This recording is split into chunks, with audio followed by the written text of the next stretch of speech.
I'll have a 30-minute session where we have 20 minutes of Jeff presenting. During that time, you are more than welcome to ask questions because it's part of a complete process for deployment. So ask via chat if you don't have a microphone or interrupt us halfway through. The last 10 minutes will be for more questions and examples if they need repeated. The two solutions that we'll be using is the SOE framework tool to actually create the SOE and then using the RDMC solution to deploy and manage. So without further ado, I'd like to hand you over to Jeff. Okay, thanks very much, Sue. As Sue mentioned, we will be changing the format slightly today, so again, please do feel free to jump in at any time if you've got questions or that kind of thing. We'll start just by quickly discussing what the SOE framework is and what it's about. One of the errors and confusions that we typically get is not really understanding the difference between where you'd use the SOE framework and where you use the RDMC console. The two products are separate, but they are linked together.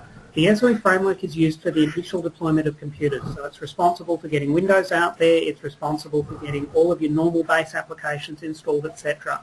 Where RDMC takes over is once the machine has been deployed, you can then use RDMC to perform the ongoing management of the machine. So deploy software updates, perform your inventory, and a number of the other functions that we've looked at already.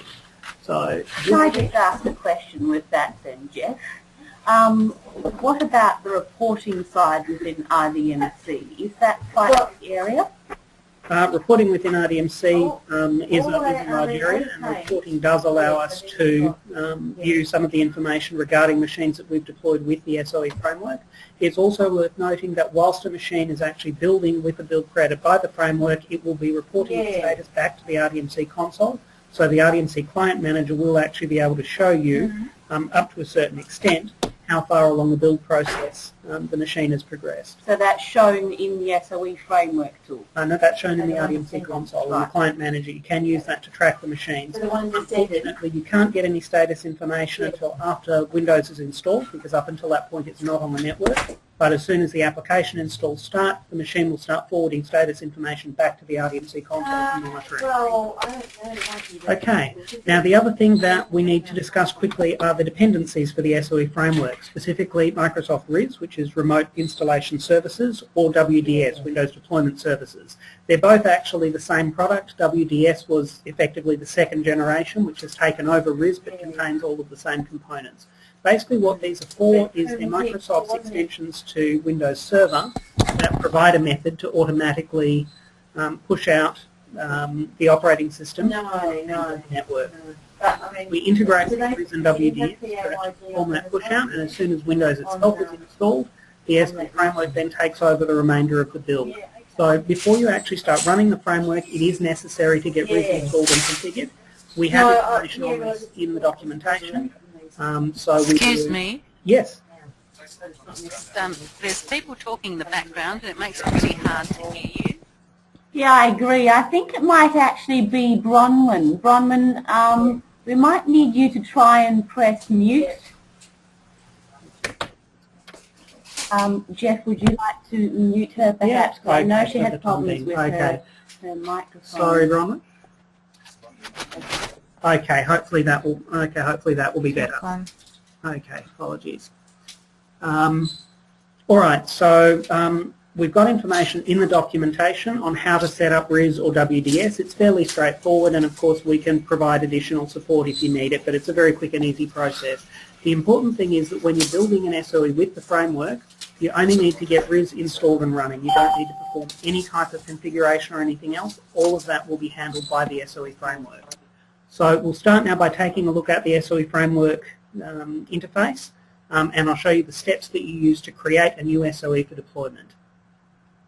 If you look at the menu items on the SOE framework, they're actually set up roughly in the order in which you would use them.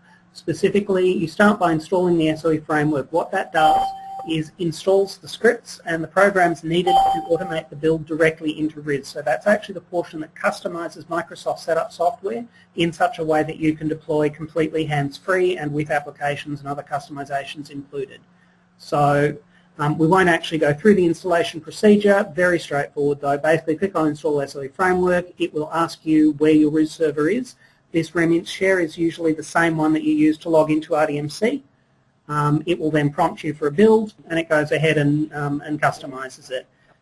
So the builds that it prompts for are operating system images which have already been snapshotted into RIS. That's a process that's performed when you install RIS. It will ask you for a CD, so typically you would give it your Windows XP Service Pack 2 CD, and it copies the contents of that CD to the server so that you can deploy it. So make sure you have RIS installed first. That's correct, absolutely. Okay. RIS must be running before the framework can do anything useful. So when you perform this installation, it will take that CD image that RIS has copied and it will customize it and automate it for you. The second stage is a bit more important, driver and application packs. This is where the first major stage of customization comes into the SOE framework. One of the biggest problems that you will encounter when building an SOE is hardware compatibility. Generally speaking, when you install Windows, whether it's via RIS or off a CD, the machines will work great as long as all the hardware is supported by the drivers that are built into XP. With newer machines, that simply doesn't work, because obviously the majority of machines that were released after XP, and XP being more than 10 years old now, that means most machines you'll be using, will contain types of hardware that aren't supported. As a result, XP won't be able to run successfully on these without a whole bunch of drivers being added. One of the biggest downsides to traditional methods of deploying SOEs, such as ghost images and things like that, are that once you integrate drivers for a particular type of hardware. This means that you are forced to create multiple builds, usually one for each type of hardware that you have on your network. One of the areas in which the SOE framework makes this easier is that you create a single build which has driver support for every type of hardware that you want to use, whether that's laptops, desktops, even servers. All of those drivers are integrated, and it simply uses plug and play to install the ones that it needs for the particular hardware that you're on. This represents an enormous time saving when you are maintaining your SOE, because if, for example, you have 5 or 6 separate SOE images for different hardware types, as soon as you go to change an application or some other customization, you have to go through and apply that change to each individual SOE. With the SOE framework, you always maintain a single SOE build, and we simply add the drivers in to add support. It also means that, for instance, if next week you go out, get a new hardware type that hasn't been supported until now, it is simply a matter of installing a new driver pack to make your current SOE continue to work with the new hardware. So you can add a driver pack for your new type of PC that's going to arrive. That's right.